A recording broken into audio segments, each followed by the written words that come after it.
First things first, congratulations. I've clapped for you. And the reason I'm clapping for you is because a lot of people sit on their pain.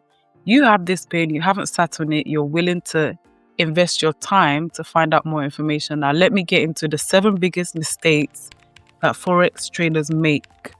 Number 1 is this. One of the mistakes we make is that we have no plan. You can have a plan. Is it written down? This has to be the biggest one. How can you go out and you have no plan? You have nothing to aim for. You have nothing that you're looking for. Your chances of success increase by 42% when you have a clearly written down plan. Now, what does the trading plan look like? I'm going to show you that in the next slide. Hold on. This is an example that I showed and it does well. It does well because at the beginning, you write down your reasons for trading. And when I say your reasons for trading, I don't always mean money. Of course, monetary value will come. The monetary benefit is there. Hello. That was the attraction in the first place, right? So you had that attraction in the first place. You came on, you realized, oh, it's actually not as easy as people make it seem to be. I mean, you see brokers all the time. You see the millionaire traders on YouTube or on Instagram. You see them all the time, flashing this, flashing that. And there really is money to be made out here. This is a $5 trillion business after all, a day.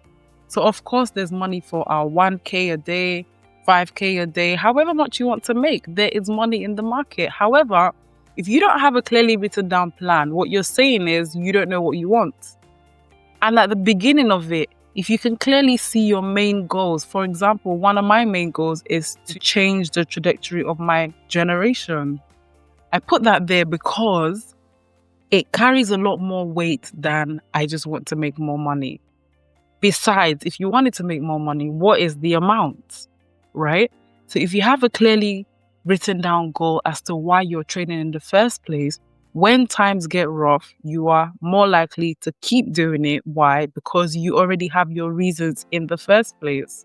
Another thing is to have a section that deals with capitals, risk, and targets. You already know if you're not managing your risk properly, you could lose your account. Why would you want to do that? Like, I'm tired. I'm done with losing accounts. So for me, I have a clearly written down plan. You have to have your risk mapped out before. You have to understand the size of the account you're using, understand what your targets are, and see them every day. You see them every day. They have a way of being ingrained into your mind so that after some time, it's just second nature. You do it without even thinking. And this is key to successful trading. Another section I like to put in is the process. How do I analyze the market? What is my entry strategy? What tells me to come out of the market? What signs am I looking for before I go into a trade? This is very important. Why is it important? Because if you have no plan, you're actually planning to fail in a sense, right? Another section is trade management. After trade management, we have profits and withdrawals. How often would you like to get paid? Write it down in your trading plan, because if you want to get paid weekly, that's fine.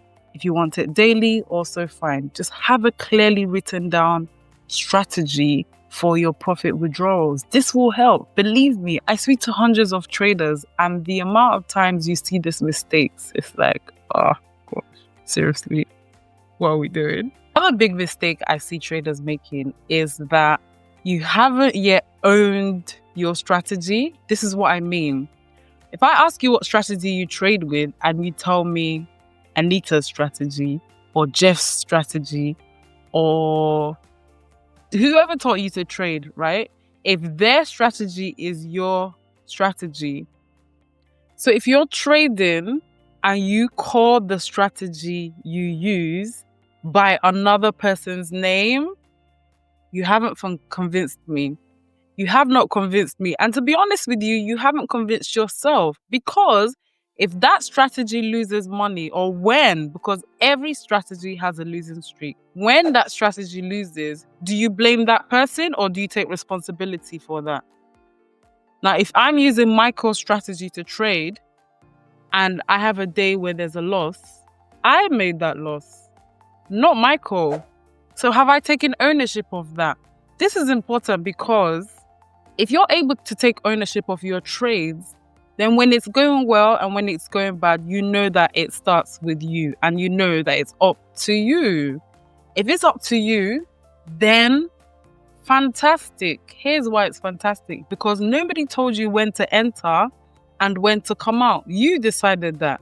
So if you're bringing somebody else's name into this, guess what our brain does? Our brains are wired in a way that it's easy for us to pass the buck, to pass responsibility to somebody else. So if you're trading with so-and-so strategy, you're going to have to take ownership, my friend, because it actually helps you.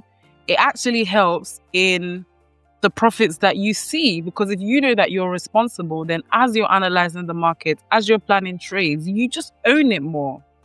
And it's actually a lot better. It's more freeing, it's more fulfilling, because you know that the responsibility is yours.